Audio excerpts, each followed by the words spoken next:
So there's a lot to get to tonight, and we got a lot of great questions from our audience. We want to get into the details of what you're calling the Build Back Better plan. Before we get into that, though, I just want to know, there's been a lot of negotiating going on behind the scenes, as I'm sure you are very involved with. Are you close to a done deal? No problem. It's all done. No, look, Anderson, we've been, I've probably spent, well over 100 hours. This is a big deal. We have two plans. One is the infrastructure plans, roads, highway, bridges, buses, trains, et cetera. And the other one is what I call the care economy. Has a lot of money in there for an environmental remediation, as well as care economy. For example, we want to get the economy moving, but millions of women can't go to work because they don't have any child care, that kind of thing. So there's a lot of pieces in there. There's a lot that people don't understand. And by the way, all of it's paid for.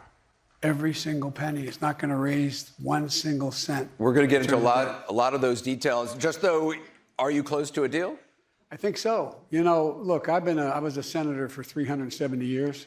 And I was relatively good at putting together deals. Is this the toughest deal you've worked on? No. I think banning assault weapons is the toughest deal I worked on, and succeeded. You're flying to Europe, I think, in 8 days. Yes. Do you think you'll have a deal by the time you get on Air Force One in 8 days? It's like my asking you, are you sure your next show is going to be a success? Yes. Well, you're more confident than I am. Look, it's all about compromise. Compromise has become a dirty word, but it's bipartisanship and compromise still has to be possible. When I ran for the president, I said I'm running for 3 reasons. 1, to restore the soul and decency in the country. 2, to build the middle class and the working class so we built from the middle out. And 3, to actually unite the country. And everybody's been saying, well, that's crazy. You can't do it. If we can't eventually unite this country, we're in deep trouble. Bottom line, do you think you will get a deal? I do think I'll get a deal.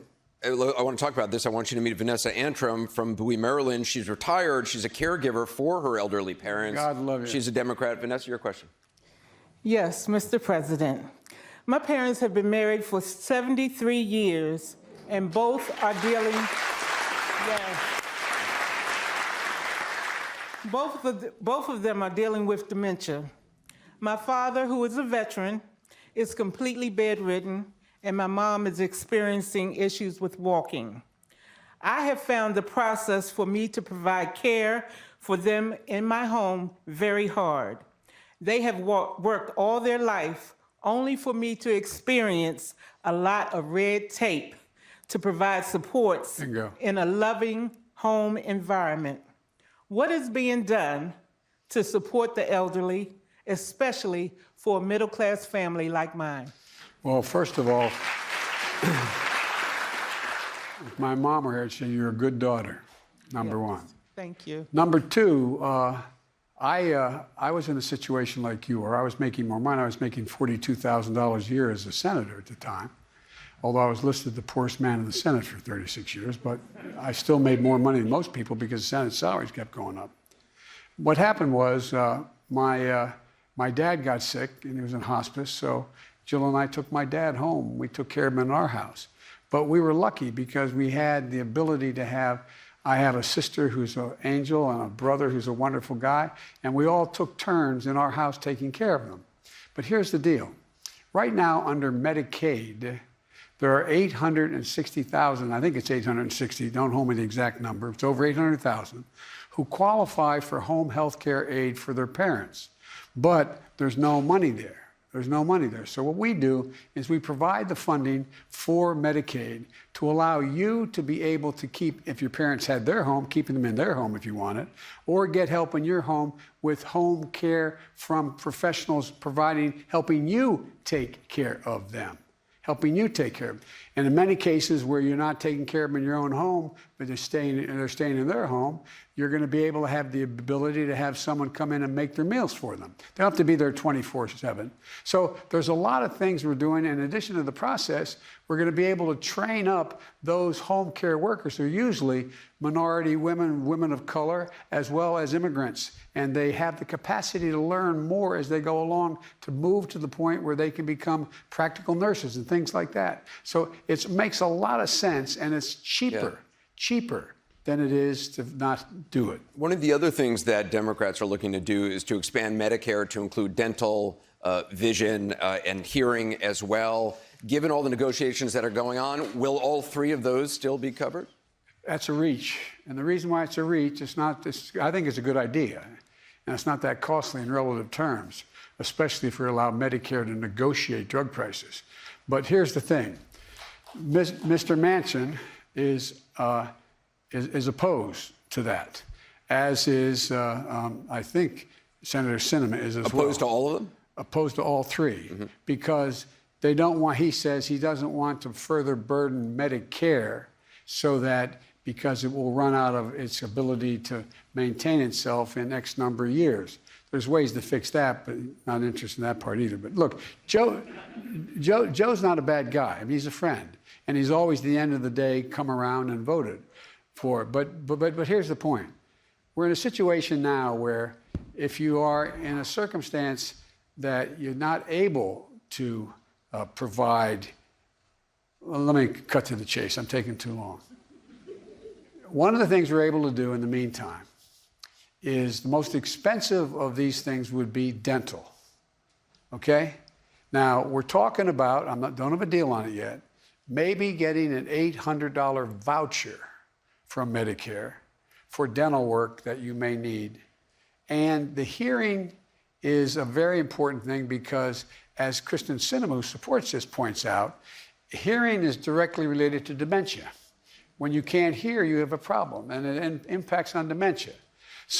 So we're able to, and it's cheaper to be able to take care of the hearing, but I think I've been able to take care of that without changing Medicare, because what's happening is now you have these hearing aid companies. You no longer are going to have to go to the doctor and spend $5 grand and get it. You can go and buy at Walgreens and buy over-the-counter hearing aids. So the harder one, though, is we haven't gotten a consensus yet on how to deal with seeing glasses.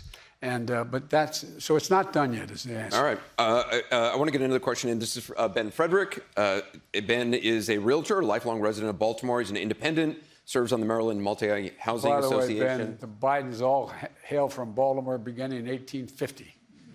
I don't know how the hell they kicked me out, but I'm... Ben, what's your question?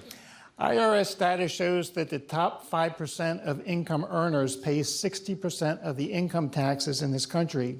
I hear you repeatedly say that the wealthy are not paying their fair share of income taxes. What is the percentage of income that you believe is fair?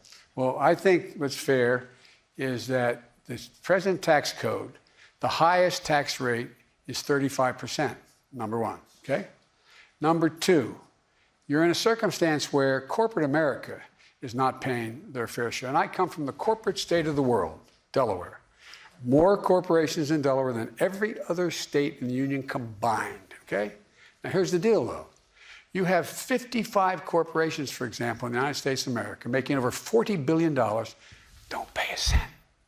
Not a single little red cent. Now, I don't care. I'm a capitalist.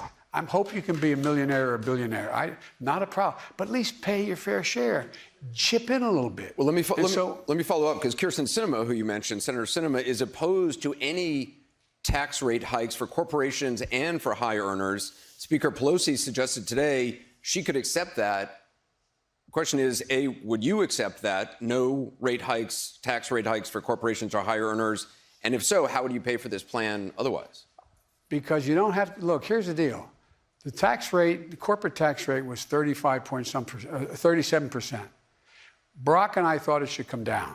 We thought it should come down to 28%. In the process, it came down to 21% under Trump, which even the corporate leaders, and you know if you're in real estate, major real estate, ask them. They know they should be paying a little more than 21%. Because the idea that if you're a school teacher and a firefighter, you're paying at a higher tax rate than they are as a percentage of your taxes. But here's the deal. I believe that we can we can pay for this whole thing. I have it written in a card here, but I won't bore you with the detail. But for example, if you in fact made sure that you paid a minimum 15%, Minimum 15% if you're paying nothing. Minimum 50.